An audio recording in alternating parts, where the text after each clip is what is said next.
दोस्तों नमस्कार। आप सभी का हमारे YouTube चैनल पर स्वागत है। आज हम बच्चों मैथमेटिक्स के कुछ महत्वपूर्ण सूत्र लेकर आए हैं। आइए समझते हैं किन किन आकृतियों के सूत्र हैं। जैसे पहला है बच्चों आयत। आयत तो बच्चों आयत का क्षेत्रफल क्या होता है,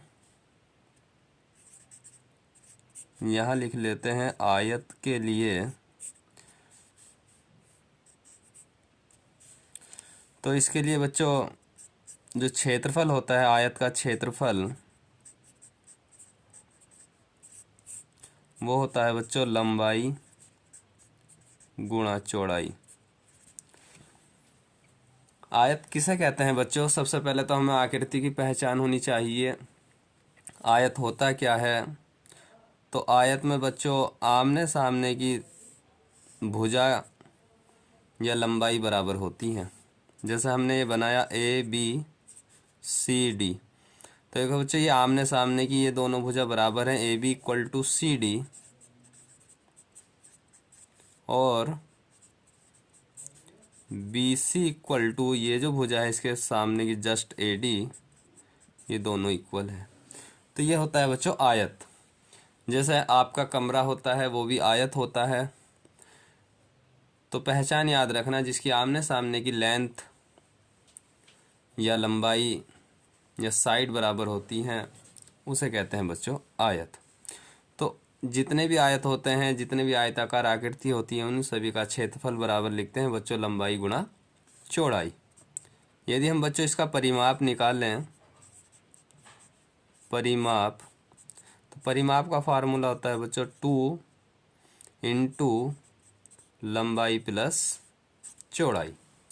ये इसका होता है बच्चों परिमाप। और भी सूत्र हैं बच्चों इसके आयत के लिए, लेकिन आप बेसिक सूत्र याद रखें। क्षेत्रफल, परिमाप। अगर हम इसका बच्चों विकर्ण मिला दें AC या BD तो विकर्ण भी निकल जाएगा, लेकिन ज़्यादा गहराई में जाने की ज़रूरत नहीं है। अभी केवल बेसिक सीखेंगे, फिर ये जब विकर्ण मिला देंगे इसका तो एक समकोण त्रिभुज बन जाएगा और समकोण त्रिभुज की सहायता से हम विकर्ण की लंबाई निकाल सकते हैं। ये था बच्चों आयत के लिए। नंबर सेकंड याद रखना है आपको वर्ग के लिए।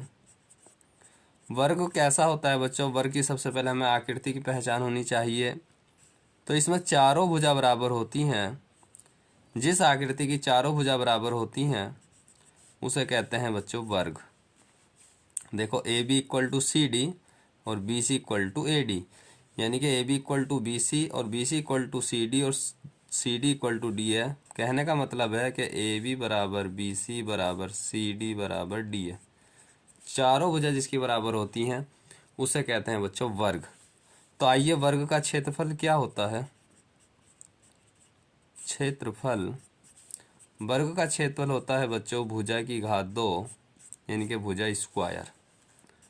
और सेकंड इसका परिमाप अगर हम लिखें, ये बच्चों बात हो रही है वर्ग के लिए, तो परिमाप होता है इसका बच्चों 4 इंटू साइड यानी कि भुजा।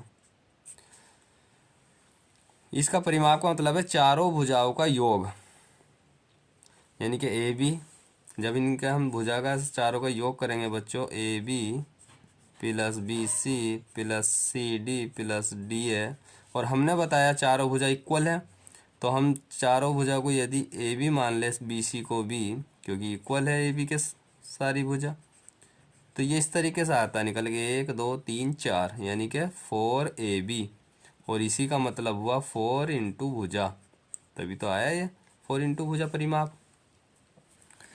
ठीक है बच्चों, इसी तरीके से आयत का जो हमने परिमाप निकाला उसको भी, यानी कि AB plus BC plus CD plus D है, और आमने सामने की भुजाएं बराबर हैं, तो AB प्लस AB 2AB, और BC बराबर है AD के, तो 2BC, तो 2 कॉमन ले लेंगे तो AB प्लस BC, तो इसलिए से कहते हैं 2 लंबाई प्लस चौड़ाई। ये था बच्चों वर्ग, और इससे पहले था आयत। नंबर थर्ड आते हैं बच्चों वृत्त। वैसे त्रिभुज भी होता है, लेकिन चलो वृत्त ले लेते हैं पहले। वृत्त के लिए वृत्त की आकृति कैसे क्या होती है बच्चों? ये वृत्त है, इसका कोई केंद्र होता है O और कोई ना कोई त्रिज्या वृत्त में लेके यहाँ से चाप लगाते हैं चारों तरफ, तो ये बन जाता है वृत्त। तो वृत्त का क्षेत्रफल क्या होता है बच्चों? वृत्त का क्षेत्रफल होता है पाई आर स्क्वायर, जहाँ आर इक्वल टू, आर को कहते हैं बच्चों वृत्त की त्रिज्या, वृत्त की त्रिज्या, और डी इक्वल टू होता है 2r, यानी कि व्यास डी होता है बच्चों व्यास। व्यास बराबर होता है 2 इंटू त्रिज्या, यानी कि त्रिज्या का डबल क्या होता है व्यास, या त्रिज्या होती है व्यास की आधी। यह है वृत्त का क्षेत्रफल। आगे इसका परिमाप देखते हैं बच्चों। वृत्त का परिमाप, तो परिमाप होता है बच्चों इसकी परिधि के इक्वल होता है, यानी कि जो परिमाप है वृत्त का वो परिधि के इक्वल होता है, यानी कि वृत्त की परिधि, और वृत्त की परिधि होती है बच्चों 2 पाई आर, जहां आर क्या है वृत्त की त्रिज्या। ठीक है बच्चों। नंबर 4 त्रिभुज ले लीजिए। त्रिभुज के लिए त्रिभुज कई प्रकार के होते हैं बच्चों, समबाहु त्रिभुज, विषमबाहु त्रिभुज, समद्विबाहु त्रिभुज, समकोण त्रिभुज। तो पहला त्रिभुज लेते हैं, इसमें समबाहु त्रिभुज, ये त्रिभुज का सिंबल होता है संकेत। समबाहु त्रिभुज के लिए, तो समबाहु त्रिभुज के लिए बच्चों क्षेत्रफल याद रखेंगे। क्षेत्रफल बराबर होता है √3/4 इंटू भुजा का स्क्वायर। ठीक है बच्चों। इसके बाद यदि हम परिमाप निकाल लें, तो परिमाप तो बच्चों त्रिभुज की तीनों भुजाओं का योग। मान लो अगर हमारे पास त्रिभुज ये है इस तरीके से ABC, तो तीनों भुजा क्या हुई AB plus BC plus CA, ये इसका क्या हुआ परिमाप, तीनों भुजाओं का योग। तो इसे और क्या लिख सकते हैं, जब तीनों भुजा इक्वल हैं तो BC को भी अगर AB लिख दें, CA को भी अगर AB लिख दें, तो क्या हुआ 3AB। इसका मतलब हुआ 3 इंटू साइड, यानी कि भुजा। जिस तरीके से बच्चों वर्ग का परिमाप था 4 इंटू भुजा, इसी तरीके से समबाहु त्रिभुज का परिमाप हुआ 3 इंटू भुजा या साइड। सेकंड ले लीजिए, इसमें समकोण त्रिभुज। समकोण त्रिभुज के लिए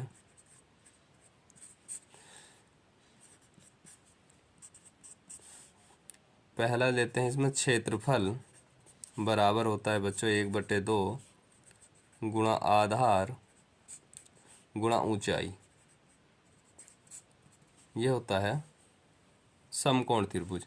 समकोण त्रिभुज का डायग्राम बच्चों ऐसा होता है, ये 90 डिग्री का कोण बनता है ABC।